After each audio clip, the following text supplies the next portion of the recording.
充电线快断了，先别扔。今天教你这个方法，用一个瓶盖修复一下，修复好跟新的一样耐用。大家好，欢迎来到美食彩味。在这个手机不离手的时代，给手机充电已经是我们的家常便饭。随着时间的推移，充电器自然就成了一种易耗品。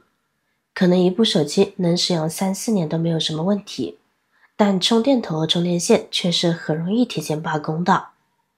有时候我们手头的充电器出现了这种破损的情况，但在短期内呢还没有什么问题，这时很多人呢还会继续使用。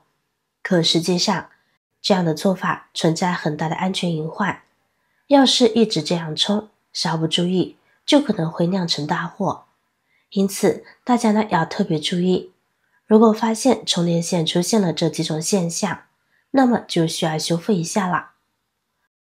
我们先来看看方法一。首先我们准备一根细线，将其对折一下，接着放在数据线的根部，拿起绳子长的这一头，然后一圈一圈的紧紧缠绕在数据线上。缠的时候一定要注意，将短线和数据线放在一起缠进去，一直缠绕过破损的部分。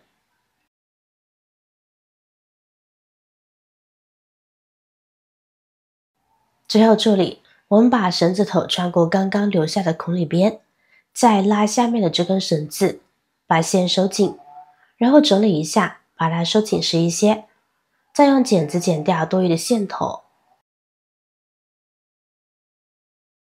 剪掉呢，这样就做好啦。在使用的时候呢，绳子呢可以保护数据线，形成一个保护作用，这样就不会轻易折断了。除了给数据线做保护措施之外，在使用的时候也需要注意，当我们在拔数据线的时候，建议要捏住数据线的根部，轻轻往外拔。如果拽着线身直接拔，数据线呢很容易坏掉。不管是新数据线还是旧数据线都是如此哦。方法二，这边我们准备一根吸管，对比一下充电线损坏的位置，比损坏的地方稍微长一点点，然后用剪子剪断。跟着我们用剪子从中间把吸管剪开，这样就行。然后我们用吸管包裹住充电线坏掉的地方，用吸管包裹住充电线，大小刚好合适，紧实还能起到防水的作用。而且吸管有一定的韧性，还能够保护充电线，防止被掰断。现在吸管呢是活动的状态，所以我们还需要再加一层防护措施。这一个我们最为常见，几乎每个家里都有存货的一种绝缘胶布。我们用它把胶带缠起来，缠紧实一些也没有关系。这胶布呢还真实用，它不仅价格十分便宜，而且呢防护效果特别好，就算买多了也没有关系，可以用来进行别的用途。剪掉多余部分，那么我们的充电线就修复好啦。充电线损坏率比较高，其中非常重要的一点就是充电线的防护措施太少，缺少应有的保护。我们这样处理过后，这根充电线就有2层防护措施啦，能够起到很好的保护作用。修复一根损坏的充电线不花1分钱，后期的使用过程中呢，再也不用担心手机充电线出现问题啦。方法3，这边准备一支用剩的这种笔即可，一支带弹簧的笔。我们第一步先把旧的圆珠笔拆开，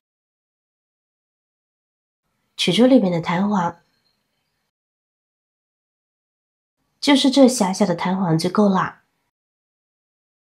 接下来我们就把这根弹簧呢缠绕在数据线上。一般的笔中的弹簧大小呢应该是足够的，所以呢不用担心缠不上。操作绝对简单易上手，缠起来很轻松。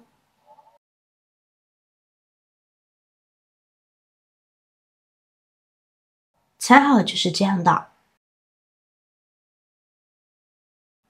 接下来我们用润溶胶粘上一圈，均匀的粘上一圈即可。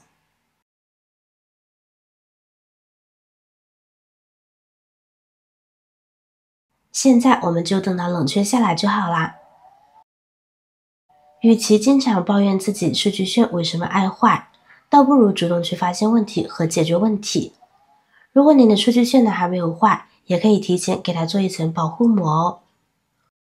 毕竟数据线不需要常常抛头露面的，不比手机，人家呢会看你的手机外观怎么样的。数据线我们就讲究实用性就行。这样做可以保护充电线不被弯折损坏哦。这样固定后，我们就不用担心充电线折断了，是不是很方便呢？方法4，首先是破损的充电线头，其次呢就是一个瓶盖。为了避免卫生原因，您可以选择将瓶盖洗干净后再使用。这时家里有电烙铁呢就最好了，需要拿着电烙铁烫一下瓶盖边缘中间部位，需要在这里打一个孔。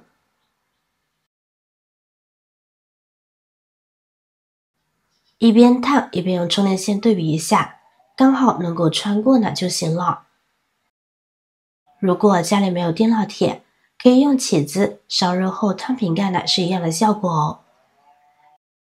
一边对比一边烫孔，这样才能让充电头和瓶盖完全贴合。像这样刚好能够穿过就行。接下来呢，我们就在这个孔的正对面再烫一个小孔，和数据线的大小差不多就行。然后我们把小孔的上方用剪子剪开，这样就行了。这会儿我们再来把数据线传过来，大头穿大孔，数据线呢放小孔里固定住就行。